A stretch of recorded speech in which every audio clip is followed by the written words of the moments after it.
Hello and welcome to the Weight Free Wellness Podcast. I'm Tara Bachland, the creator of the Weight Free Wellness platform, and this is episode number 75.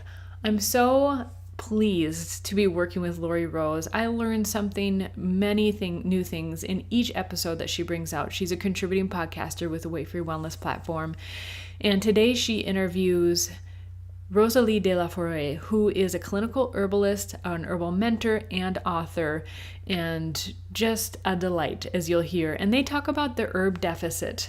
And don't worry, the herb deficit is not as bad as the financial deficit. It's very curable, very easy to deal with, and that's what they talk about here. One of the big words that come up is polyphenols in this podcast. Now, they don't mention it too many times, but it's kind of one of those health and wellness buzzwords that I think we all kind of have an idea of what it is, but I thought I'd lay out a little bit more about what it is. So polyphenols are a class of antioxidants. So antioxidants help our body to restore itself in many ways. And there are different classes of polyphenols. There are flavonoids, stilbenes, lignans, phenolic acids, and they help our body to do a number of things from reducing inflammation, supporting normal blood sugar levels, protecting your cardiovascular system, and many other things. They even have anti-cancer benefits as well. And polyphenols are most potent in herbs, incidentally. And if you look at a list of the most highly containing foods, you will find the dark fruits and berries on that list, herbs, and also coffee and tea, which is really cool because it is, I know for me, several years ago when I started using herbs, it was a bit intimidating. So you have a huge treat here with Rosalee and Lori Rose. It's almost a tongue twister, telling you how you can simply incorporate herbs into your life. But the great thing is you're probably already getting some polyphenols into your diet because most of us consume coffee or tea. And so, of course, the biggest thing here is you want to be consuming coffee or tea that it does not have chemicals sprayed on it, because then any of those antioxidant benefits that you're gaining automatically are negated. And so you've probably heard me already talk about the Colombian Coffee Connection.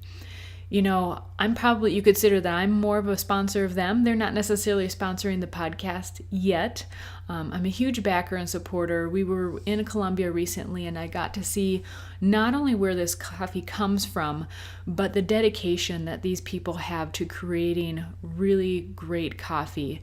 Now, this epiphany kind of came to me shortly after coming back, where we hear people here in the United States saying, I just can't live without my coffee. But the sad truth of it is that these people, this indigenous tribe in particular, high up in the Andes, really can't live without coffee.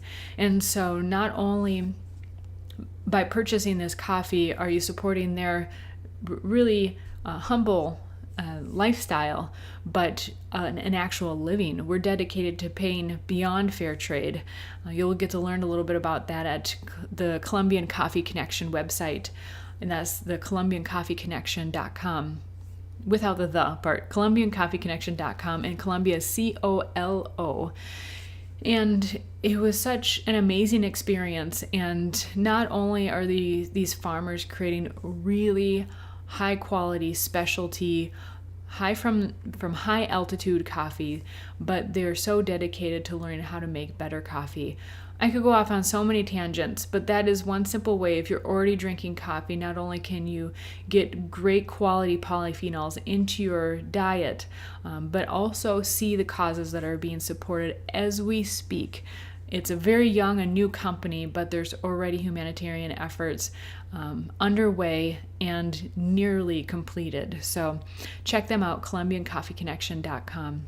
Also, to learn more about how to incorporate herbs easily into your life for you and your family, Lori Rose is coming out with a series of classes very reasonably priced. You can join her live, get teacher feedback. Her first class was about sun health, which is up for free currently at weightfreewellness.com. Just go to the homepage, scroll down, and you'll see that image with Lori's class on it.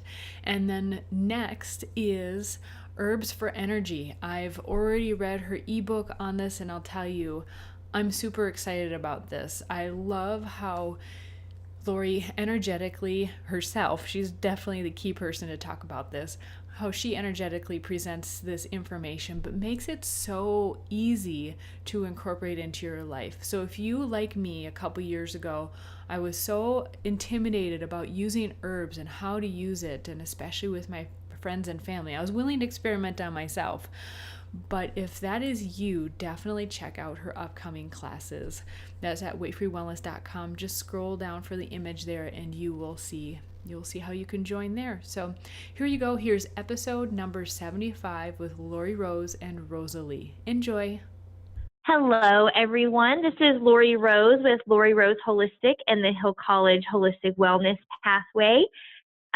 Guest contributing podcasting for Weight Free Wellness, and I have an amazing treat for you guys today. We have herbalist Rosalee de la Foret, and she holds just a special place in my heart because no offense to all the other herbalists, but she's my favorite, and she has been my personal mentor, and she has really just changed the way that I view herbs and wellness all around. So I cannot wait for her to share her wisdom with you guys and to share that with you.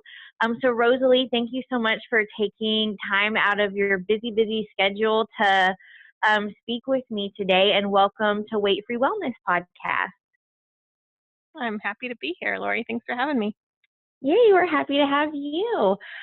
So in case you don't know, Rosalee is the main educator at the free website learningherbs.com, which has just an amazing abundance of free herbal resources. Her website is Herbal Remedies Advice, which is so good. I send all my students to her website. And the other thing that she contributes to is Herb Mentor, which is it's a monthly website that you pay per month, but it is so full of amazing herbal resources that it's another thing I require all my wellness students to have. And if you are interested in herbs at all and you haven't joined Herb Mentor, you really should check into it because it is amazing the kind of stuff that you can learn there for such an affordable price.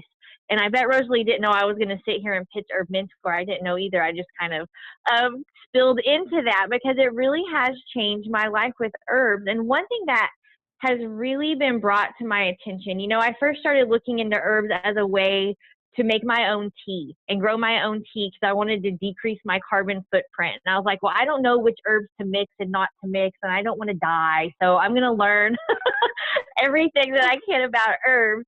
And look at me a few years later. Now I'm an herbalist and I started an herb school. So if you are easily inspired, get ready because once you hear Rosalee talk, you may not ever stop. But one thing that was really brought to my attention is that most people think wellness is just about weight and carbs and proteins and lipids and nutrition. And a lot of people think that herbs are just about taking herbs as ways to address acute illness instead of pharmaceuticals. But something that has really been instilled in me through Rosalee's passion and her teaching is that really herbs aren't just supposed to be taken now and then when we're sick. There's something that herbalist Guido Massé coined as an herb deficit. And that herb deficit, or this disconnect we have with using herbs daily and growing our own medicine and using herbs for medicine daily, has really had a toll on us both physically and spiritually. And so I'm going to shut up now and let Rosalee take over and just kind of talk about that concept of how our disconnect with herbs and plants in our daily life has contributed to some physical and spiritual maladies we may have in our culture. Yeah, sure. It's definitely a topic that I'm always interested in and passionate about exploring, not just sharing with others, but even in my own life. Because, I grew up in pretty mainstream United States and, grew up eating food that pretty kind of standard American diet and didn't have necessarily a lot of herbs and spices in it. And when I had, minor maladies, I would definitely reach for like the weird pink syrups to help with those, or over-the-counter medicine. So basically, I grew up, without using herbs and spices in my life, whether it was just as a everyday sort of thing, or for addressing something in particular. And I know that's probably the experience of a lot of people, especially in our culture. And what's really odd about that is that we're kind of in this like long-term social experiment right now, because that is true for probably the first time in all of human history that's going on. It's interesting to even figure out maybe how that came about, but we have archaeological evidence that shows that our humanoid ancestors were using medicinal herbs in their lives as far back as 800,000 years ago, and assuredly well beyond that. I have no doubt that there is at no point in our long lineage that there was ever a time when we weren't daily interacting with plants. So kind of a strange thing now, where our plants are not a big part of our lives, and I don't know, it's interesting to me when I read stories about inner city kids who don't really see dirt or green things besides the occasional tree. I mean, it is just a crazy social experiment of, we had this relationship with the green world for way farther back than we could possibly imagine, and for many of us that's been cut off. And like you said, it's an interesting thing too, of as we try to reclaim that and go back to that, how that, what does that mean for us? And for some people, like you said, it's kind of this timid steps into of like, oh, maybe I should have some teas, or maybe I'm going to use more oregano with my spaghetti, or something, which are all great steps. I'm not, saying that those aren't great steps. But what I'm really passionate about is just seeing like people take bigger and bigger steps into wondering, how can we incorporate as many plants, herbs, spices into our lives every day, and not just through consuming them, but also through the act of having this reciprocal relationship with them, whether that means that we choose to garden with them and interact with plants, helping to propagate them, or it means visiting them in their wild places and tending those areas, making those areas healthier, whether that means something simple like picking up trash, or pruning or harvesting in such a way that's mutually beneficial, or or educating people about plants and how they can affect us. Part of this idea is phytonutrient deficiency. One thing that's really interesting about that, especially in regards to nutrition, is as you kind of spoke about, Lori, for so long in the nutrition world, we've talked about macronutrients, like your carbs, your lipids, your proteins. And then we talked a little bit, there's also the awareness of micronutrients, like your vitamins and minerals. But you might know this better than I do, Lori, but I would say in the past decade or so, there's this growing appreciation for phytonutrients and understanding that they are an essential part of our diet as well. And I would say, and please, Lori, correct me if I'm wrong, but in dietitian textbooks from 80s, 90s, you don't really see references to phytonutrients. But I like buying nutrition textbooks, and it's been an interesting thing to see that kind of come up more in these textbooks, and also whole books being devoted to that topic too, of this phytonutrient. This idea being that there's all these vast array of chemical constituents within plants that are just so amazing and so complex. And they're in really small amounts, but what is important is not necessarily the quantity of a particular amount, but more of the quantity of getting a whole bunch of different phytonutrients in our diets all the time. And so kind of an example of this is, depending on where people lived throughout the world, our ancestors got anywhere from 80 to 300 different plants in their diet given, in a whole given year. And now we estimate that, especially people in the United States, they may get 10 vegetables a year, on that lower end in an entire year. So that's a really big difference. And so we think about, if each plant is filled with phytonutrients, and some definitely more than others, what the difference that is in consuming 300 different plants in a year and getting all of that complex phytonutrient information versus, getting those 10 vegetables. And then, of course, we know those 10 vegetables in the SAD diet being things like iceberg lettuce and ketchup, which is where the, for tomatoes and stuff. So things lacking in phytonutrients. So this idea is that because we are having this very simplified diet and we're lacking this phytonutrient complexity of our ancestors, there's more and more assertion or hypothesis that perhaps many of the chronic diseases that we see rising today come from this lack of phytonutrients in our diet. So the idea being that some people approach herbalism saying, well, what herb can I take to, stop my arthritis, or what herb can I take to address my eczema? And that, herbs can certainly be used like that. And we're having this growing appreciation for this idea of how many phytonutrient sources can I enjoy in my life in order to remain, to have a vibrant, healthy life. And so that's kind of another way of looking at it. And, again, what's interesting too is that with herbs, if people think of them only as medicine, like, because they would think of an NSAID, like a Tylenol, ibuprofen, or they think of them like something you take when you're sick. It's just a different idea to say, oh, how can I actually immerse my entire life into these herbs and spices in my meals, in my drinks, as well as the remedies I take, again, in order just to have a baseline of vibrant health. So I feel like I just talked a whole bunch. Am I on the right track? Did I go No, off? you talked an awesome amount. So yeah, so one thing out of the many amazing things that is amazing to me is that disconnect from our co-evolution with those herbs has even changed what our baseline for vibrancy feels like.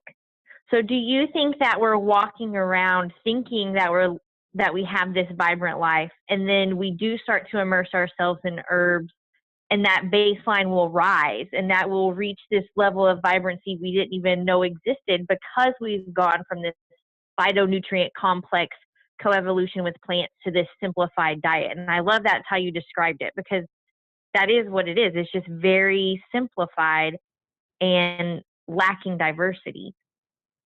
Mm-hmm.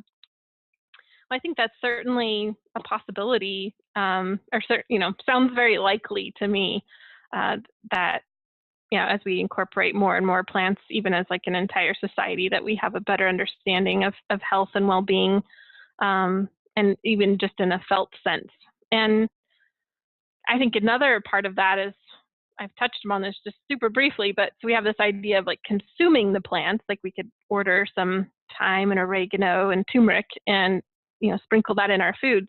And that's certainly, ingesting those things is going to be really powerful for our health. And I think there's also so much to be gained from being, and again, in that reciprocal relationship with plants and, getting out and being with them. And lots of interesting research on that too, showing, like you've probably heard of the forest bathing coming out of Japanese research, this idea that that when I say idea, but they're showing that when people walk in the forest, getting all of those sights and smells and, breathing in that environment actually activates the immune system in a powerful way. There's other studies showing that getting our hands in the dirt, literally, is helping us in a myriad of ways, from, again, immune system function to even just nervous system, and helping us have a brighter outlook in life. So in some ways, it's like we have this phytonutrient deficiency with what we take in orally, but we also have this phytonutrient deficiency in the way we experience life, in terms of getting out in nature, getting into our gardens, etc. So there's I think just so many different ways of looking at this idea of, we have as a society, many of us, and of course, whenever you make broad generalizations, it's not going to apply to everyone, but as a general society, or even just speaking about the way that I was grown, in some ways, like we grow up in this place where we're just very separated from nature. We're separated from this greater world. And it's really easy for us to live in our homes and then get in our cars and then go to our offices and just live in these, square right angle places that are really, cut off with our air conditioning and central heating, and just everything is just cut off from how the world is acting all around us. So I think there's so many different ways that we can regain that, in a sense that improves our vitality through, like I said, through reciprocation, whether it's taking a walk through a park, taking a walk through a woods, gardening, spending time gazing at a flower and being amazed at its mysterious ways and how it grows like that. So I know you're a gardener, Lori, so you can, I'm sure, understand that too, that idea of just watching a plant grow. This year, as my first year with a big garden, I grew all the plants from seed, all of our vegetables. And even though I've done that in a small scale, there's just so much awe and amazingness about that world, and just seeing something, from a seed to now having these tomato plants that are 5 feet tall. It's just such an amazing process to be a part of that and be interacting with the plants, from day one, and experiencing that. And again, that reciprocal relationship, caretaking them, and then the giving of this, rich phytonutrient food in return.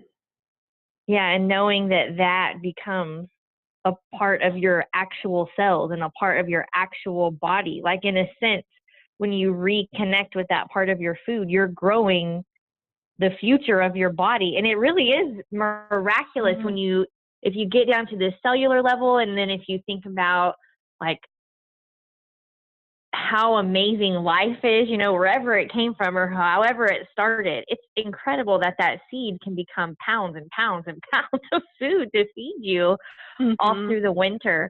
Yeah, it really is an amazing relationship. And I like that you touched on that, not everyone has to garden to feel that kind of magic and that connection.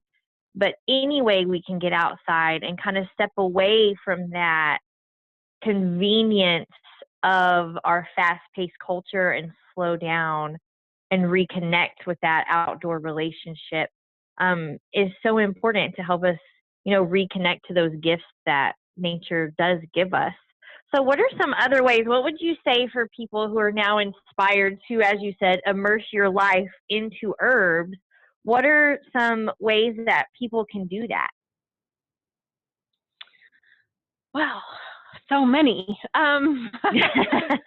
Well, because we've already been talking about it, one thing that was really powerful for me when I was making that transition from being, living within 4 walls to expanding my awareness and appreciation to the natural world around me, was I had a outdoor sit spot. And this is something I learned from the Kamana program, which is in the wilderness school. And this idea was that you'd go out to the same spot and sit there every day, even if it was, 5 minutes, or, could be as long as short as you wanted. But this idea that you go observe and have awareness of a particular area, and that could be a particular plant, a tree, something. So that's one idea, not even in the internal world, but just making a commitment to visiting something. And it's a powerful thing when you can do that over the course of a year or more, and see how things transform, and just put on your awarenesses, and maybe journal, etc. So that's just one idea of getting out there more. And of course, as an herbalist, I love to enjoy things, by the actual consumption of plants and enjoying them in our lives. So I would say, in terms of core practices, certainly using herbs in our food every day is important. And one thing that helped me a lot with this is we started several years ago, we started cooking a lot of Indian food. And the joke was that my husband would make an Indian meal from Indian cookbook, and he'd serve it, and it would just taste so amazing. The flavors, it's just that complexity there. And so I'd be enjoying the food so much, and I'd say, "Oh, what herbs and spices are in here?" And he'd look at me and say, "All of them."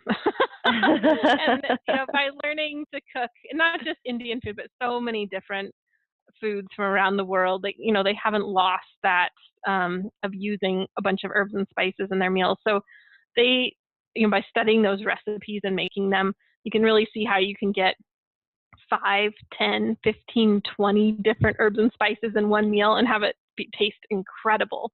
So that's one, just focusing on how many herbs and spices can we get into this meal and have it taste good. And that's something that my husband and I will actually do. Like, we'll count them because we actually went to, both of us went to herb conference, and we saw Dr. Kevin Spellman speak. He's an herbalist and researcher. And he is also very vocal about this idea of, phytonutrient or plant deficiency. And so he said in there, he's talking about how we just don't get that many plants in our lives these days. And he said, because we're in a room of herbalists, and I bet most people here only get 10 plants in their lives given in a given day.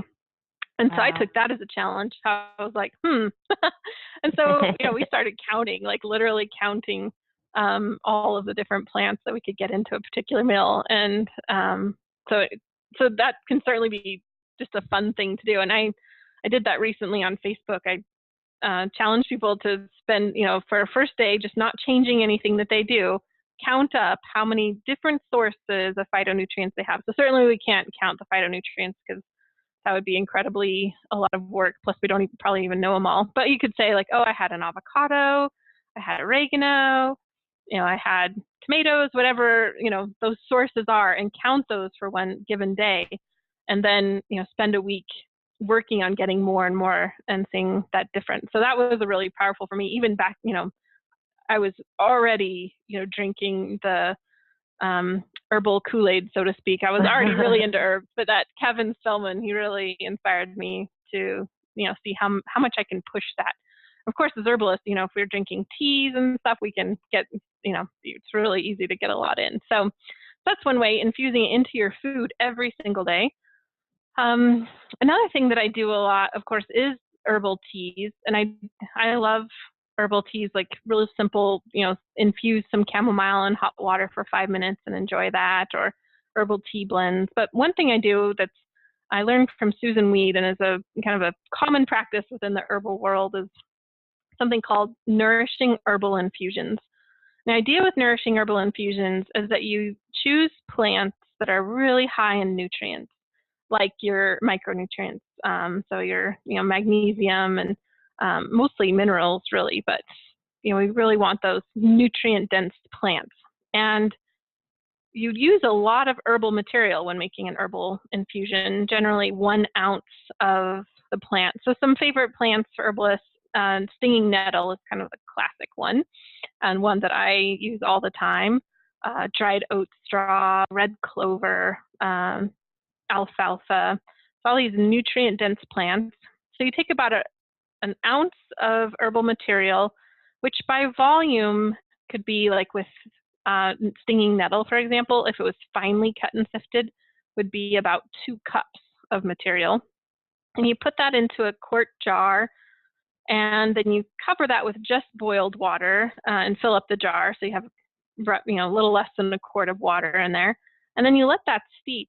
You let that sit for 4 to 8 hours. I generally make mine in the evening and then just let it sit all night and then strain it off in the morning. The idea is, by using a lot of herbal material, a lot of the plants, like, again, stinging nettle, and then by letting it steep for a really long time, you're drawing out all of those minerals from the plant. And the idea is that you drink that within the course of a day, and you're getting all of those nutrients in a really easy to digest form. So it's a concentration of nutrients and easy to digest. So some people call it your multivitamin for the day. I don't think it really compares to multivitamin, only because, as you know, we have so many nutrients that they pack into those. But the idea is that it is very nutrient dense for that. So that is one thing that I love to recommend to people. And one thing, one of my favorite quotes about nettle, stinging nettle in particular, comes from David Hoffman, and he says, "When in doubt, choose nettle." And the idea being that nettle, just because it's so nutrient dense and it's giving our bodies these really great building blocks, it then aids the body in having stronger repair system. So people find, that by drinking stinging nettles every day, just as an example, is that they have so many of their kind of minor aches and pains or minor health issues that just suddenly go away. There are some side effects of stinging nettle, though, and I should mention them. People might notice drinking stinging nettle for a long period of time. Their hair might grow in thicker, might be stronger, they might break less, so their hair might be more, kind of luxurious. Their nails might be stronger, so they might have to invest in stronger nail clippers or upgrade their nail file. So that's something to be aware of. Stronger teeth, stronger bones. So there's some issues there, but I think we can we'll manage to get by with them. But yeah, so nettle, amazing plant. So many people, try it, and it's just this because it does so many things and it helps in so many ways, it can be pretty awe-inspiring of how it can transform people's health. So that's, and I keep mentioning stinging nettle because I love stinging nettle, but I also often use oat straw a lot. And you can certainly, there's that's kind of the beginner entry level of the stinging nettle, but there's so many different ones you can use in formulations, and adding a little pinch of peppermint or ginger for taste, etc. So seeing that nourishing herbal infusions is kind of a foundation of herbalism brought to us by Susan Weed, and I think it's a good one, a great way for people to get a lot of nutrients into their everyday lives. So we talked about visiting plants, talked about nourishing herbal infusions. So another thing about this phytonutrient deficiency that we could talk about is the tastes of different plants. So within our simplified diet of our, potatoes and breads and getting our tomatoes from ketchup, etc., there's also a simplified taste palette that we're experiencing from bland foods to sweet foods. And we've actually very consciously tried, as a culture, have tried to decrease, say, the amount of bitter foods that we get into our diet. So a lot of our vegetables, take tomatoes, for example, the first tomato plant, as far as we know, was these tiny little tomatoes, maybe the size of a marble, and they had quite a lot of bitterness to them. And so over the years, people have been, just natural hybridizing and creating bigger tomatoes, sweeter tomatoes, etc. And that's, that was happening hundreds of years ago, even just selecting seeds, etc., for those features. So in so doing, though, we've really gotten rid of the bitter flavor. And this is interesting to me because this is also something very specific to the United States in this bitter flavor, because we travel, even to Europe, for example, and the idea of the bitter taste being actually a form of medicine is still very big there. But for here, so a lot of people, we don't get our so-called bitter taste, our bitters in our diet. And so actively trying to get that back into our diet is another great way to kind of stimulate our senses and also get a wider range of phytonutrients into our diet. So this can be done in so many different ways, enjoying the bitter taste.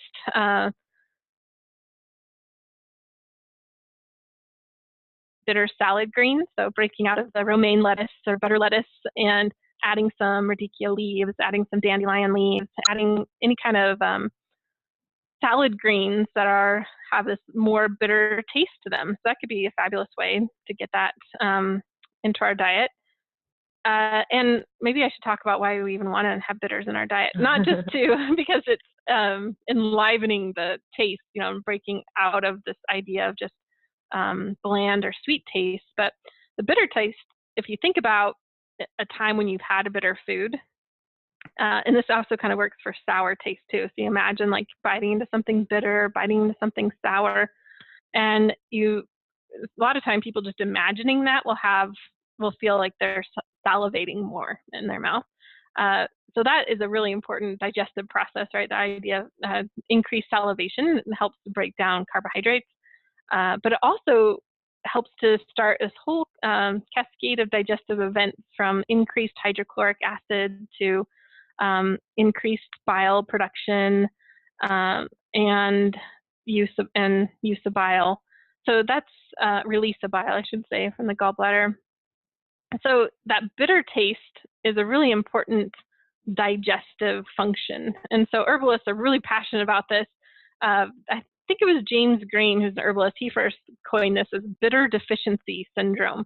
The idea that a lot of our common digestive complaints is due to the fact that we just don't have that bitter taste in our diet, and therefore we don't have the stimulation of all of these naturally occurring digestive events basically through our digestive system. So that's why bitter taste becomes really important, is because it's amongst many things, getting in more phytonutrients, but just that the actual taste of it is helping to stimulate digestive function. So that's why having a bitter green salad at the beginning of a meal can be a great way to stimulate that naturally occurring digestive function. And that's great just for general digestion, also great very specifically for increasing that bile production to help digest fats. So it's particularly important for people who already have trouble digesting fats, but certainly can be a preventive measure or just an added benefit for everyone. So bitters, and it's kind of interesting about bitters. They're just all the rage right now, not just in herbalism, but they certainly are, but in the bartending cocktail world, bitters have become a really big thing. So occasionally when I go to Seattle or a big city, I look at the cocktail menu. It's just amazing to me, all the different bitters that are popping up here and there. So that's certainly another area you can use bitters, is in extracting alcohol, or extracting plants into alcohol and using them for digestive bitters. And that's a big deal in Europe still. My husband is French.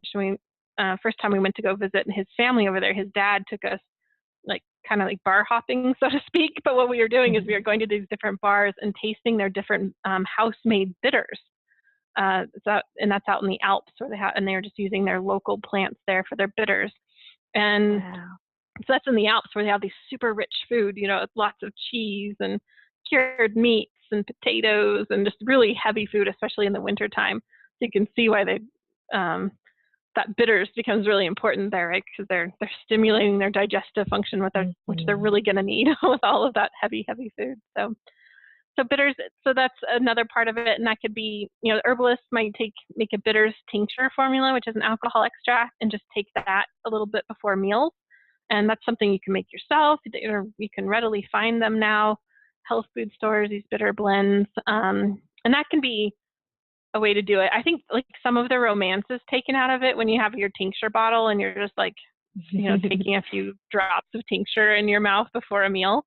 I like, adding just a little bit to some sparkling water or plain water before a meal, just to make a little bit more of a tradition or ceremony out of it, rather than squirt right in your mouth or whatever.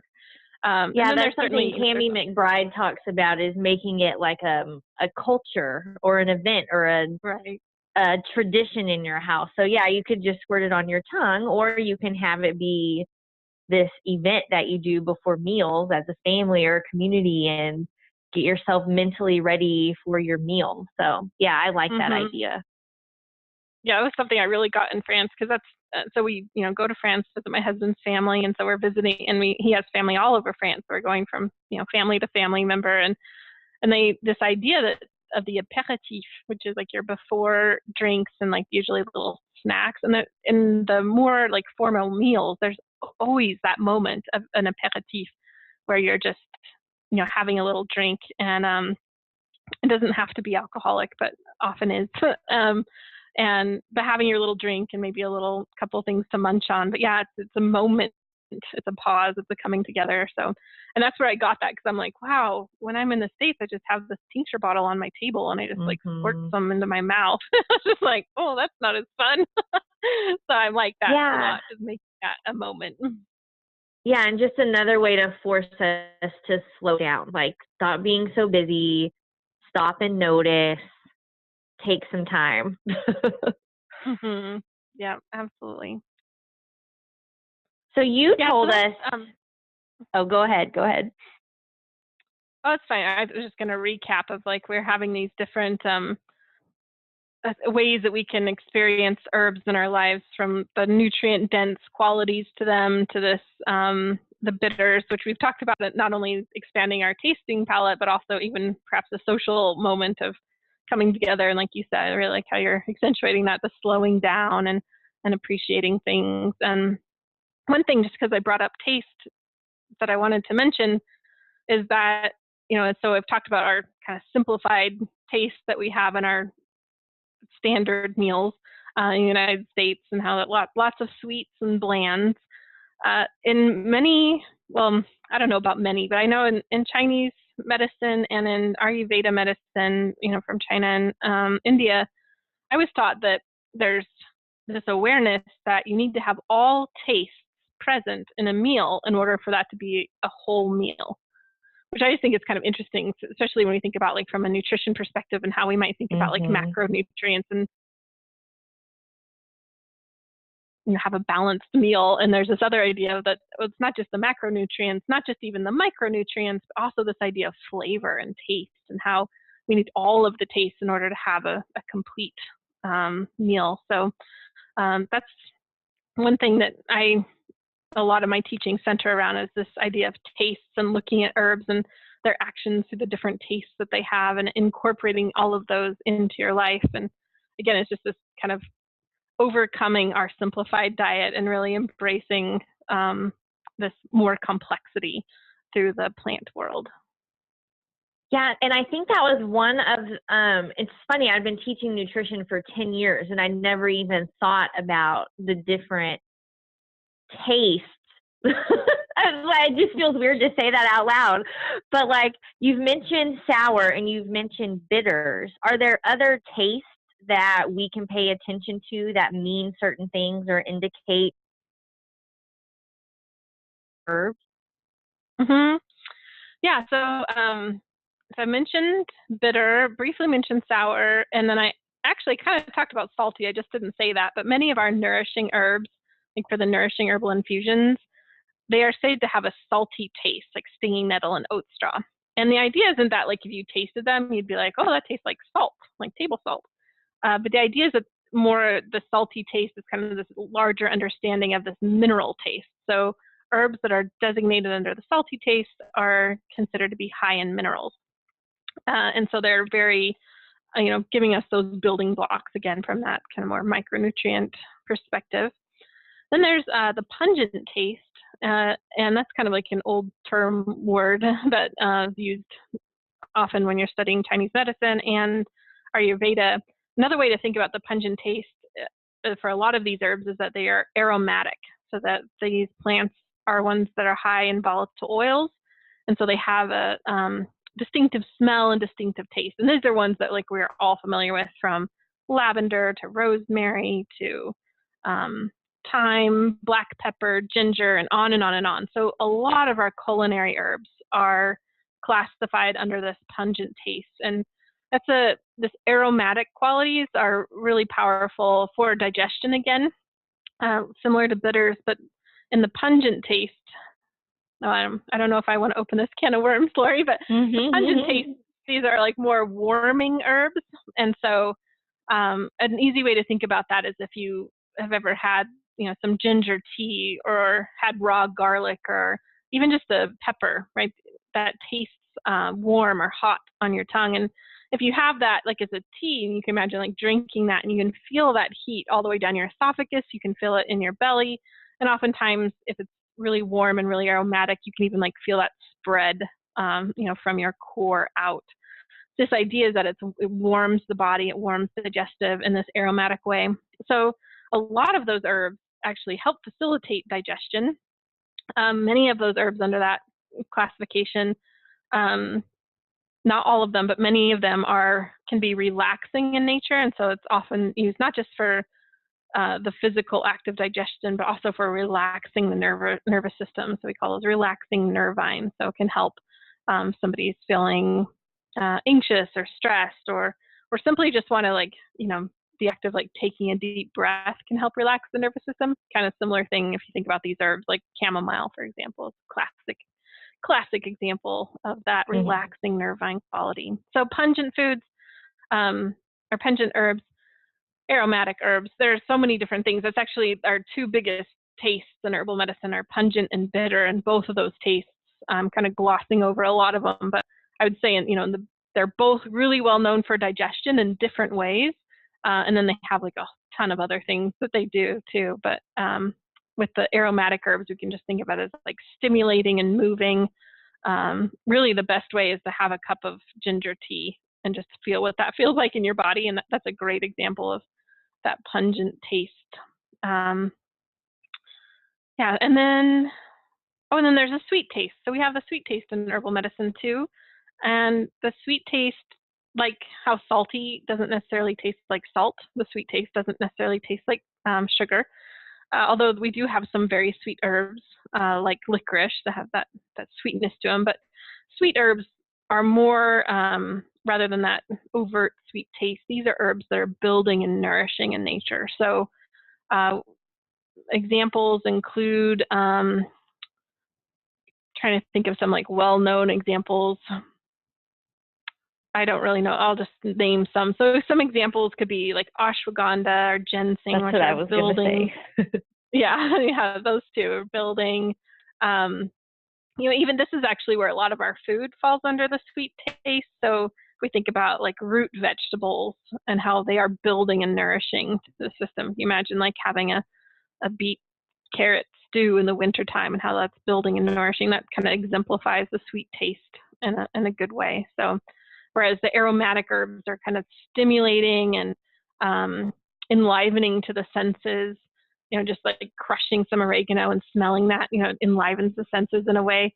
Sweet herbs don't have those volatile oils. You don't crush them and then smell those smells, but what they do have is that restorative in nature. So we often use them for when there's signs of weakness. So one of the big categories that I think of them for is for when people are having problems with their immune system. It could be serious problems, but even just somebody who's frequently getting a cold or flu during the wintertime, sweet herbs are often used just to kind of bolster the immune system and help strengthen it. And there's many herbs like astragalus and ashwagandha that are very specific to helping build the immune system or nourish and support it. So you just named all these 5 flavors and the multiple benefits that each individual flavor or taste adds to our bodies. And you've also mentioned how we've kind of taken our life and simplified it as far as flavors go. We've bred out the bitter flavor. We've taken away all of the pungent except pepper. We've taken away all of the salty except table salt. We've taken away all of the sweet except for sugar. So we really have simplified the taste in our diet to really those 3 main things: pepper, salt, sugar.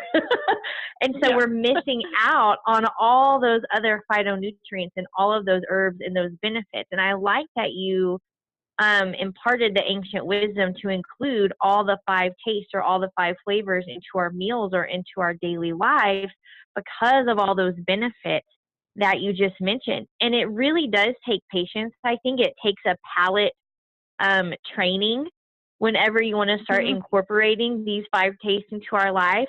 And some amazing resources Rosalee has is she just published a book that's incredible. It's called Alchemy of Herbs.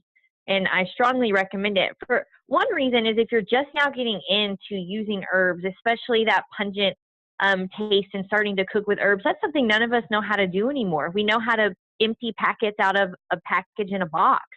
And so we have no idea how to create meals with spices. And that's something that Rosalee's books and her recipes on learning herbs does a really great job of educating you on how to do, and just starting to experiment with getting your tongue trained to accept these flavors and accept the gifts that the herbs have to give us. And another thing that she has, and I'm not sure, it's only available sporadically throughout the year, is a Taste of Herbs course. And that's really what kind of changed my life. It really taught me to start recognizing the flavors and the taste in my plants, connecting that with the benefits the plants give me. And I love the way you phrase this, immersing my life into herbs. And that's really what I've challenged myself to do since I met Rosalee. And I bet you guys are inspired to do that now too. So Rosalee, thank you so much for sharing all of that. And is there anything else you want us to know before we let you go? Sure. I hope I've already conveyed this, but if not, I'll just say it more directly. There is such a joy in my life to have plants in my life, and the joy of watching a flower open in the garden or taking a hike and knowing the plants that I see, but also a joy in the kitchen, having those incredible smells, this delicious tasting food. I love creating drinks from the harvest, or even from things I get at the farmer's market. And creating these things are like this once in a lifetime taste. Never will the peaches and the tarragon taste exactly like that. And creating these moments and sharing that with people. It's really fun to make these delicious drinks and delicious snacks and meals and share them with friends and family. And I just get such a kick out of doing that, because it's so often people are just astounded. Wow, this taste. Wow, what is this? And you can just see that, as it's like as they're getting the plants in them, there is this like recognition of like, oh, this has been missing from my life. But more than anything, we can approach natural health and wellness from so many ways. Unfortunately, I see, in kind of this mainstream quote natural wellness, so much fear-based stuff of like, oh, if you have to, you're full of toxins, and this is what you have to cleanse yourself with so you don't die soon. There's all this really ugliness to it. And so I really hope that I've conveyed that sense of joy and how much fun it is. And it's this never-ending world too of it starts with your like first cup of tea made from bulk herbs, and there's never an end to the learning. Every day there's different combinations, different things to try, different concoctions to make, different things to slather on your skin. So there's just so many different ways to enjoy and appreciate herbs, and it really is fun to do that for ourselves, to share that with people, and just kind of bring our senses to life. That just almost made me cry because I hadn't really thought about that before, but it is obvious that a big part of the wellness movement is there to avoid death, as opposed to enjoy and invigorate life today. And I think approaching it from that perspective, and really just that very simple mind shift from let's stop trying to avoid dying. Let's start living our moments joyfully and experimentally and vitally. And that can really just increase joy in life. I love that. I think that was a very important point to make. And the joy that you get creating your recipes really does come through in everything that you share. And I think bringing that perspective shift directly to the audience today was really important. Thank you for sharing that. Yeah, it's been a real pleasure to be on here with you, Lori. Thanks for having me. Okay, thank you. All right. Well, if you guys want to see more from Rosalee, I have the links to all of her stuff down at the bottom, including her Taste of Herbs course if it happens to be open right now, but all of her other websites and her book are down below. If you want to hear more of my interviews with the amazing teachers in my life, you can go to weightfreewellness.com, or you can go to loriroseholistic.wordpress.com. And again, thank you, Rosalee, for taking time to share your wisdom and joy with us. And I hope you have a wonderful day. You too, Lori. Thank you. Thank you so much for listening to the Weight Free Wellness podcast. You can find the information for Rosalee at weightfreewellness.com. This is episode number 75. And also for Lori Rose and her upcoming classes, also at Weight Free Wellness. Look for the banner image there about Lori's class, which we intend to always make free, the Sun Health class, which is so full of great information and multiple recipes and not only instructions on how to make your own sunscreen, but we actually show you how to do it. And I love the format and how Lori makes her classes. So I'm super excited about the upcoming Herbs for Energy and lots of great ones in store as well. You can find that at weightfreewellness.com, of course. And you can find us on Facebook, Instagram, Twitter, Google+. Find us, like us, chat with us. We love hearing from you.